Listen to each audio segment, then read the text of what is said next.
খেয়াল দিয়ে দিল দিয়ে মন থেকে শোনেন, আপনি আমি যদি আল্লাহর কাছে প্রতিনিয়ত নিজেকে সঁপে দিতে পারি, প্রতিনিয়ত নিজেকে যদি অনুতপ্ত অনুশোচনায় ভরপুর বানায়, আত্মসমালোচনা ইহতিসাব করতে পারি, আল্লাহ আমার মতো গুনাহগার নাই, আল্লাহ আমি কি মাপ পাবো? যদি আল্লাহর কাছে আকুতি মিনতি করেন, তাওবা নসিব করায় যিনি মউত দিবেন তিনি কে? আজকে থেকে গাউরামি বাদ দিবেন, তওবা নসিব হবে। কোন বেদাতি তওবা করে মরতে পারে না। তওবা করার আগে বেদাতীদের তওবা ভুল হয়ে যায়, এমনকি তওবার রাস্তা বন্ধ হয়ে যায়, তওবা ছাড়াই বেদাতির মউত হয়ে যায়। এজন্য সুন্নতের উপরে থাকবেন, তওবা করতে করতে যিনি কবুল করে নেবেন তিনি কে? একজন সাহাবীর উদাহরণ দিই। সাহাবীর নাম সাদ বিন মুআয। বলেন কি নাম? আরেকটু জোরে হিম্মত নিয়ে বলেন কি নাম?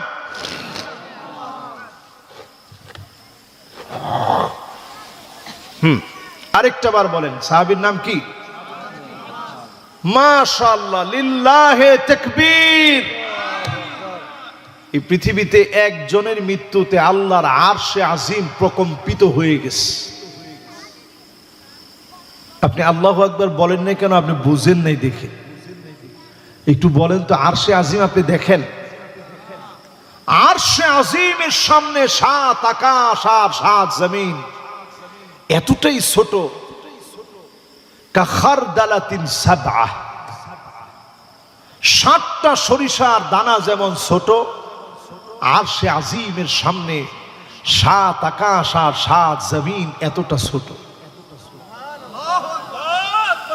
আমি যদি এখানে বসে এই আংটিটা যদি এখন ছুঁড়ে মারি, ধরেন এদিকে মারলাম, আপনি খুঁজে পাবেন? আরে কথা কয় না, খুঁজে পাওয়া যাবে? একজনে কইছে যাবে, দেখবো, না পাইলে তো লস হয়ে যাবে না। না না, খুঁজে পাবেন না। আমি যদি জোরে মারি এদিকে, ও খুঁজে পাওয়া যাবে না। কালকে সকালে যদি 500-1000 লোক আইসে খোঁজা যায়, তাইলে পাওয়া যেতে পারে, তাহলে খুঁজে পাওয়া যাবে? যাবে না। এবার যদি 7টা সরিষার দানা এই মাঠের মধ্যে ফেলে দিই, পাবেন? কি বলেন, পাওয়া যাবে? আল্লাহর আরশে আজিম কোন জায়গায় একটু চিন্তা করেন।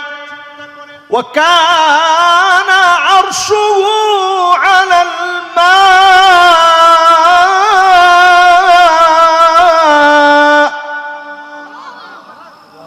এই 7 আসমান, এটা কত বড়! আল্লাহু আকবার। হিসাবটা শুনবেন? হিসাবটা একটু শোনাই দিই, যেহেতু আমার হিন্দু অনেক ভাইয়েরা আছে। আল্লাহ কত বড়, তাইলে ওগেরও ধারণা বেশি হয়ে যাবে, আল্লাহর ব্যাপারে মহব্বত বাইরে যাবে। একটু শোনেন, এটার হিসাবটা কঠিন, এই জন্য আমি দেখে বলি, দেখে বললে আমার জন্য সুবিধা হবে। এবার একটু শোনেন, আপনারা মনোযোগ আছে তো ইনশাআল্লাহ? আমার আল্লাহ কত বড়, এটা দিয়ে অন্তত আপনি চিন্তা করতে পারবেন, চিন্তার একটা খোরাক আসবে। আল্লাহ কত বড় একটু চিন্তা করেন।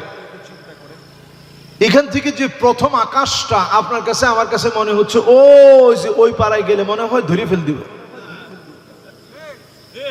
ঠিক না? ক্ষেত মনে হয় 4টা পার হয়ে গেলে আসমানটা ছুঁয়ে ফেল দিব।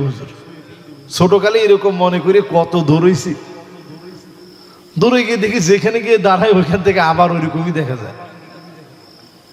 এই প্রথম আকাশটা বর্তমান বিজ্ঞান বলছে এর আনুমানিক পুরুত্ব খালি শুধু মোটা কতটুকু, মোটা হচ্ছে 6.5 ট্রিলিয়ন কিলোমিটার। 6 কিলোমিটার নামে 6 লক্ষ না, লক্ষের পরে কোটি, বিলিয়ন, তারপরে ট্রিলিয়ন। 6.5 ট্রিলিয়ন কিলোমিটার হচ্ছে শুধু মোটা প্রথম আকাশটা। জোরে কোন আল্লাহু আকবার। এবার আসেন দ্বিতীয় আকাশ। এ কেমন?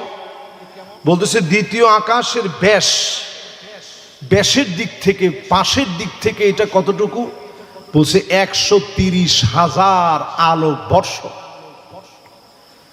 এবার আলো 1 সেকেন্ডে যেতে পারে, আলো 1 সেকেন্ডে যেতে পারে 3 লক্ষ কিলোমিটার। 1 সেকেন্ডে যদি 3 লক্ষ কিলোমিটার যায়, মিনিটে কতদূর যায়, ঘন্টায় কত দূর যায়, একটা দিনে কতদূর যায়, সপ্তাহে কত দূর যায়, এইভাবে মাসে কতদূর যায়, এইভাবে বছরে কতদূর যায়। 130,000 আলোক বর্ষ মানে হচ্ছে 130,000 বছর লাগায়া আলো চলতে চলতে যে পরিমাণ জায়গা পার হতে পারে, এত বিরাট হচ্ছে দ্বিতীয় আকাশ। এবার 3 নাম্বার আকাশের খবর নেন। 3 নাম্বার আকাশের বিস্তার হচ্ছে 2 মিলিয়ন আলোক বর্ষ। এতক্ষণ বলছিলাম 130,000। 1 মিলিয়ন সমান সমান 10 লক্ষ, 2 মিলিয়ন মানে 20 লক্ষ। আলো যদি 20 লক্ষ বছর যায়, যেতে যেতে ক্লান্ত হয়ে তৃতীয় আকাশ পার হবে। জোরে কোন আল্লাহু আকবার। এবার আসেন চতুর্থ আকাশ। সে আকাশের স্তরের ব্যাস হচ্ছে 100 মিলিয়ন আলোক বর্ষ। 1 মিলিয়ন সমান সমান যদি 10 লক্ষ হয়, এইভাবে হিসাব করেন 100 মিলিয়ন বছর নিয়ে আলো যেতে যেতে চতুর্থ আকাশ পার হতে পারবে। জোরে কোন আল্লাহু আকবার। এবার আপনি আমি যদি যাওয়া শুরু করি, কোনোভাবে সম্ভব? আপনি দেখবেন আলোর গতি কেমন। ছোট্ট একটা টিনের ফুটা দিয়ে যখন আলোটা আপনার ঘরের ভিতরে জায়গা পাইছে, ঢুকতে কোনো সময় নেই। এইভাবে যদি শূন্য স্থানে আলো যেতে যেতে একটা সেকেন্ডে যদি 3 লক্ষ কিলোমিটার যেতে পারে, মিনিটে কতদূর যায়, দিনে কতদূর যায়, মাসে কতদূর যায়, বছরে কতদূর যায়, এইভাবে যদি যেতে থাকে, আল্লাহর চতুর্থ আসমান শুধু আলোর পার হতে সময় লেগে যাবে 100 মিলিয়ন বছর। জোরে কোন আল্লাহু আকবার। পাগলামি পাইছে? পঞ্চম আকাশ কত বড়? বর্তমান বিজ্ঞান বলছে এটার ব্যাস এত বেশি, 1 বিলিয়ন আলোক বর্ষ। আলো যদি 1 বিলিয়ন বছর ধরে চলতে থাকে, চলতে চলতে ক্লান্ত হয়ে আল্লাহর পঞ্চম আকাশটা পার হতে পারবে। জোরে কোন আল্লাহু আকবার। এবার ষষ্ঠ আকাশ কত বড়? ষষ্ঠ আকাশের স্তরে রয়েছে 20 বিলিয়ন আলোক বর্ষ। 1 বছর 2 বছর নয়, 20টা বছর ধরে, শুধু না 20 বিলিয়ন বছর ধরে আলো চলতে চলতে চলতে চলতে ক্লান্ত হয়ে ষষ্ঠ আকাশ পার হতে পারবে। জোরে কোন আল্লাহু আকবার। বিজ্ঞান এবার মাথা নত করে দিয়ে বলে, সপ্তম আকাশ সম্পর্কে আমাদের কোনো জ্ঞান নেই। আমাদের কাছে মনে হয় সপ্তম আকাশ পুরাটা আনলিমিটেড, এর কোনো লিমিটেশন, এর কোনো সীমা, এর কোনো পরিসীমা, এর কোনো ব্যাস, এর কোনো পরিসংখ্যান, আনুপাতিক কোনো সময় আমাদের কাছে নাই। আমাদের কাছে মনে হয় আনলিমিটেড। জোরে কোন আল্লাহু আকবার। সেই ষষ্ঠ আকাশে গেলে আপনি সেখানে একটা গাছ পাবেন। সেই গাছের ডালপালা চলে গেছে সপ্তম আকাশ পর্যন্ত। ইনদা সিদরাতিল মুনতাহা ইনদাহা জান্নাতুল মাওয়া।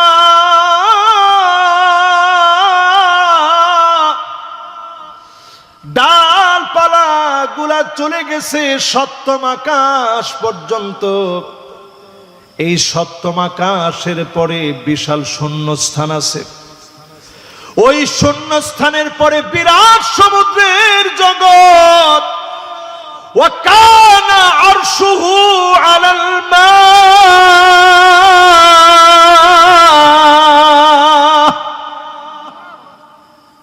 এরপরে বিশাল ওই পানির জগতের উপরে আমার আল্লাহর আরশে আজিম। জোরে কোন আল্লাহু আকবার।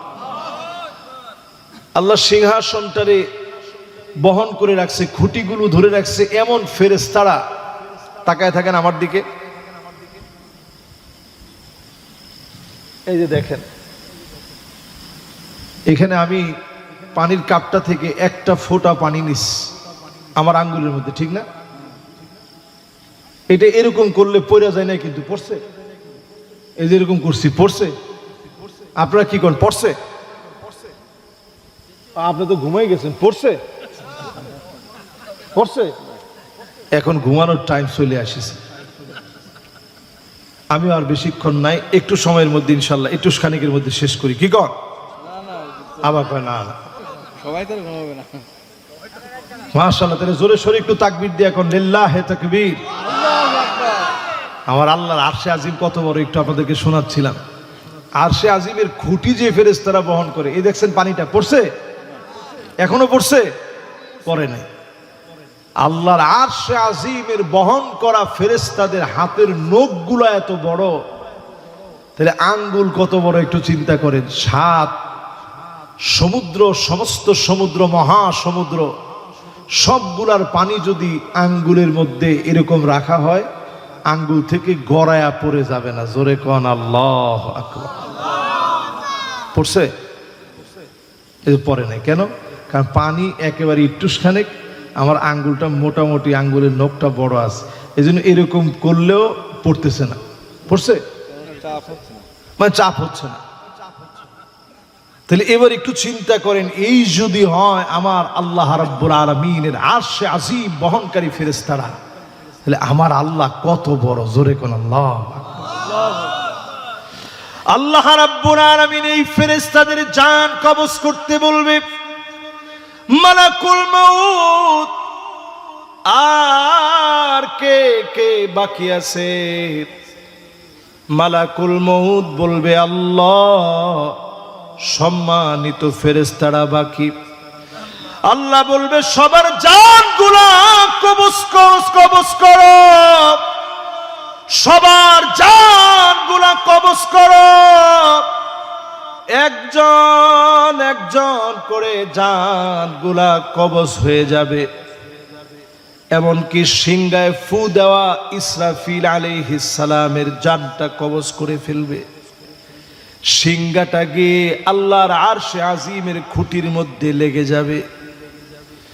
এবার মালাকুল মউত রে আল্লাহ পাক বলবে, মালাকুল মউত রে আর কে কে বাকি? মালাকুল মউত বলবে আল্লাহ,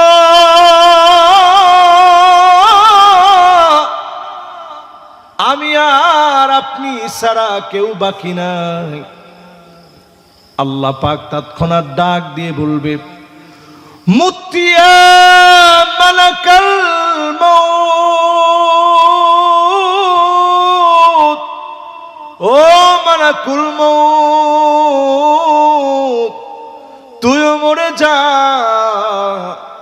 মালাকুল মউত শেষ হয়ে যাবে। আল্লাহ পাক সেই সময়ে সবাইরে উদ্দেশ্য করে প্রশ্ন করবে, সবাইরে উদ্দেশ্য করে মালিক সেদিন প্রশ্ন করবে। সেই দিন মালিক বড় রাগান্বিত হয়ে যাবে। লিমানিল মুলকুল ইয়াউম, সব নিস্তব্ধ হয়ে যাবে। আল্লাহ পাক নিজে জবাব দিবে, লিল্লাহিল ওয়াহিদিল কাহ্হার।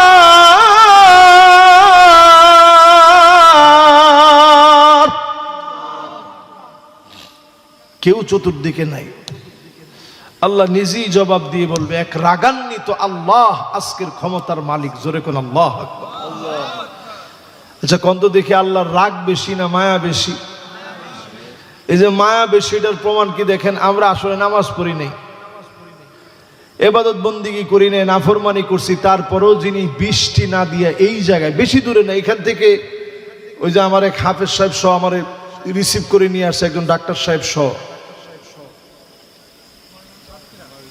কোথেকে তিনি আনছে? আরে না, আরো দূরে, 25 কিলোমিটার দূরে এখান থেকে।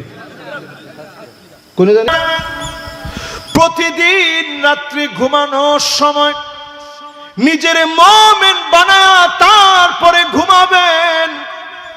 ইমানদার বানায়া নিজের মনটারে আল্লাহর কাছে সঁপে দিয়ে ঘুমাবেন। ছোট্ট একটা আমল করলে মুমিন হয়ে যায়। নবীজি সহিহ হাদিসের মধ্যে জানা গেলেন, ইদা সাররাতকা হাসানাতুক ওয়া সাআতকা সাইয়্যাতুক ফাআনতা মুমিন। ভালো কাজগুলা যদি আপনারে আনন্দ দেয়, মন্দ কাজগুলার জন্য যদি আপনি মনে কষ্ট পান, নবীজি বলেন ফাআনতা মুমিন, আপনি মুমিন হলেন। প্রতিদিন ঘুমানোর সময় মনে করে নেন, আল্লাহ আজকে অনেকগুলো গুনাহ করে ফেলেছি, আমার অন্যায় লম্বা হয়ে গেছে। ওই দিনের ঘুম যদি জীবনের শেষ ঘুম হয়ে যায়, আন্নাউমু আখুল মাউত, ঘুম হলো মৃত্যুর ভাই।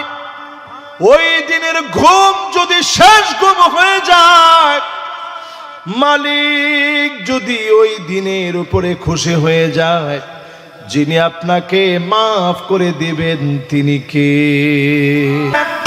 আজ থেকে যদি ভালো মৃত্যু নিজের জন্য কামনা করেন, আজকে থেকে আরেকজনের জন্য উপকার করবেন, রাস্তা থেকে কষ্টদায়ক বস্তু সরায় দিবেন, আরেকজন ইমানদারের পাশে গিয়ে দাঁড়াবেন, অসুস্থ হয়ে গেলে সাহায্য সহযোগিতা করবেন, একটা দোয়াকে নিজের জন্য সঙ্গী বানায় নেবেন।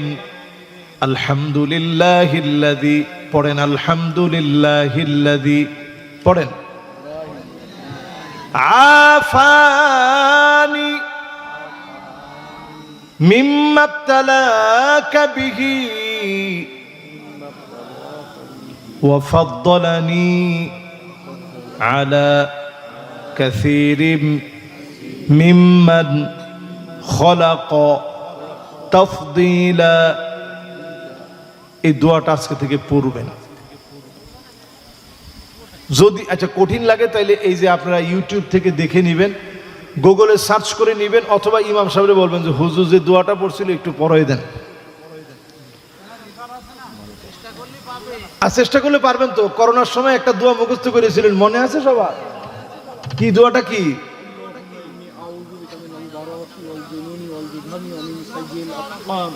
এই দেখেন, এই দেখেন, মাশাআল্লাহ, আমার পিছনে কি বলছে দেখুন। ও মাশাআল্লাহ, মাস্টার সাহেব বলছে, দেখছেন? শুধু মাস্টার সাহেব একলা বলে না, আপনারাও অনেকে চেষ্টা করছেন, বলছেন না? বলছেন না?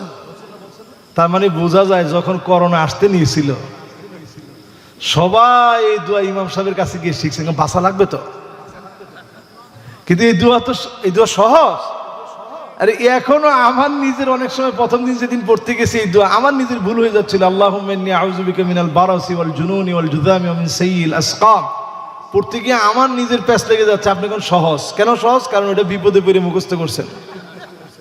ওই দোয়া ইউনূসের মতো মুখস্থ হয়ে গেছে, লা ইলাহা ইল্লা আনতা সুবহানাকা ইন্নী কুনতু মিনাজ জালিমিন। হুজুর এটা তো সহজ, এটা তো পারবো।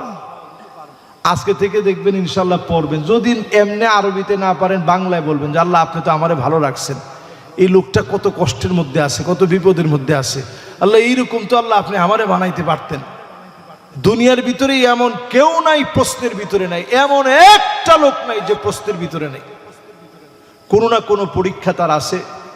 প্রশ্নপত্রটা হয়তো ভিন্ন ভিন্ন রকম। আমার পরীক্ষা একরকম, আপনার পরীক্ষা আরেক রকম, আরেকজনের পরীক্ষা আরেক রকম। সবাই ভিন্ন ভিন্ন প্রশ্নের উত্তর দিচ্ছে, ঠিক না? ঠিক না?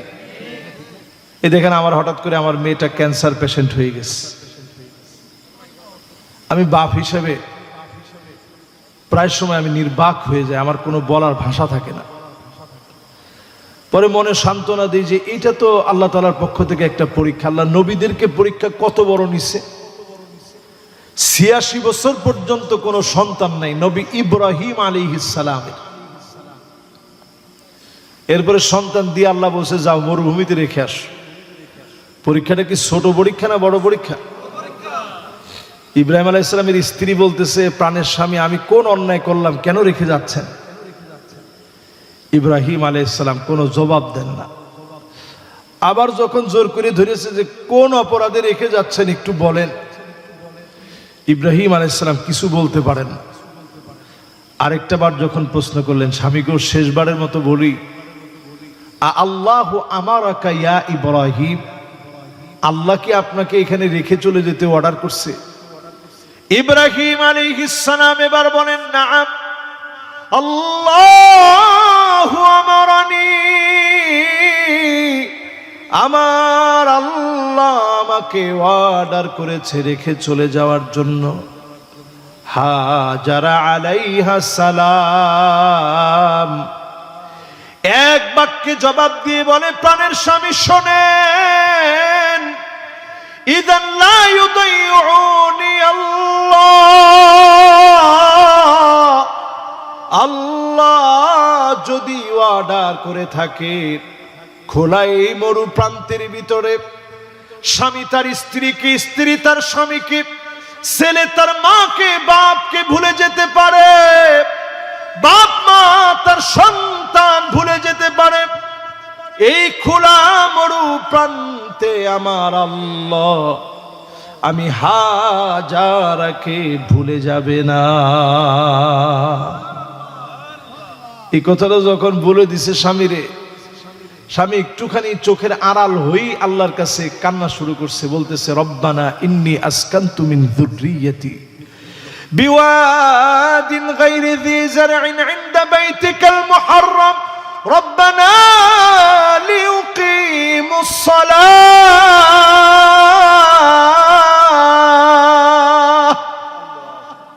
আল্লাহ, আমার এই কলিজার টুকরা ছেলে সন্তান পরিবার রেখে চলে আসলাম, এদেরকে দিয়ে তুমি নামাজ কায়েম করে দিও তোমার এই জমিনে।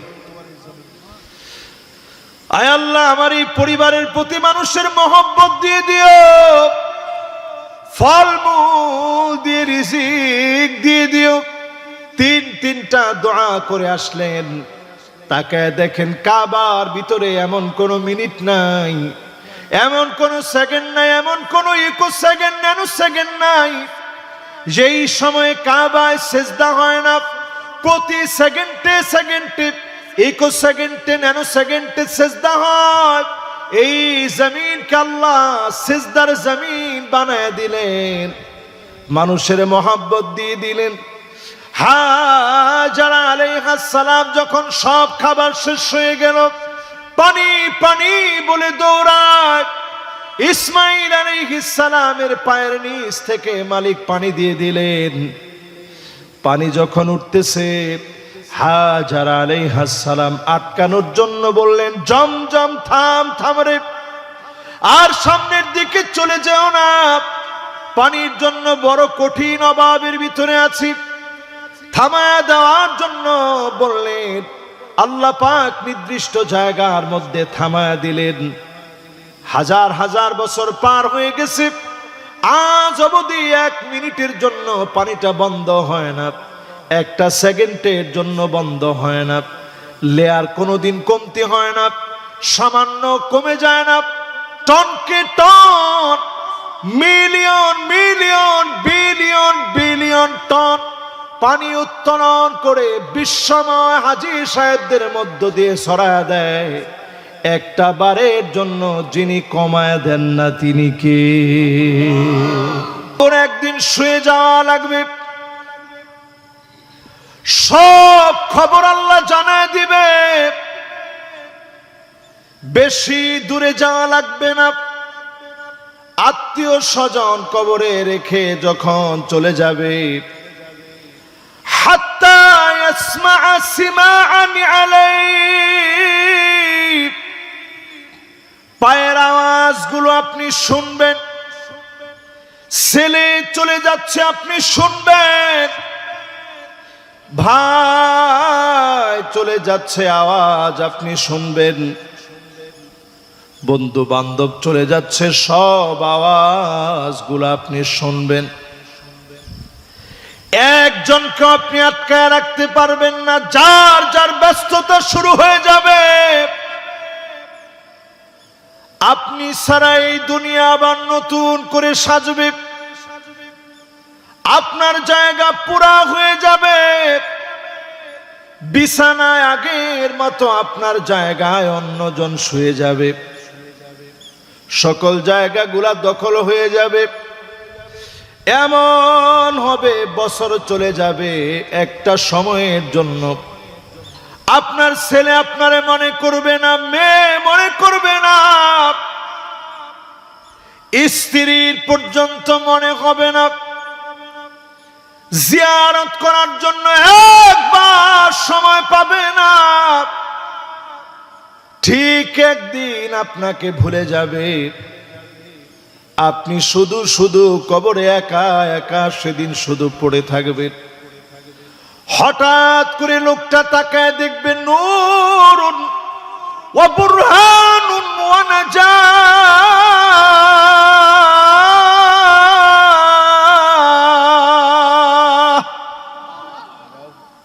কে যেন কবরে তার জন্য দাঁড়ায় গেছে। কে গো তুমি? সব রেখে আসছি, কেউ তো আমার জন্য আসলো না, তুমি কোত্থেকে আসলা? সেদিন আপনার নামাজ আপনার জন্য দাঁড়ায় বলবে, আমি তোমার নামাজ তোমার জন্য দাঁড়ায় গেলাম। জোরে কোন আল্লাহু আকবার।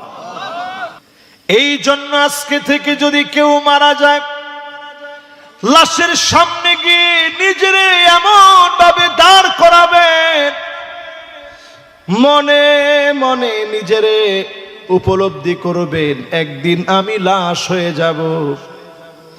আমার পিছনে ইমাম সাহেব সামনে রেখে পিছনে দাঁড়ায় যাবে, সবার চোখে মুখে কান্না, আমার উপরে নামাজ দাঁড়ায় যাবে। আর চাইলেও জীবনে কোনো দিনের জন্য নামাজের জন্য দাঁড়াতে পারবো না, আর চাইলেও নামাজ পড়া যাবে না। আজকের নামাজ শেষ নামাজ হয়ে যাবে।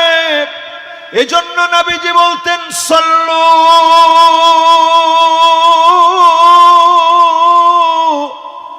ক্বাবলা আন তুসাল্লা আলাইক।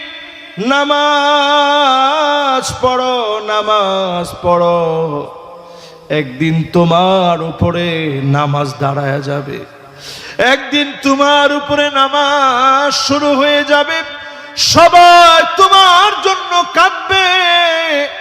ওই সময়টা আসার আগে নামাজ পড়েন। যদি নামাজের মতো নামাজ পড়েন, যিনি মাফ করে দিবেন তিনি কে?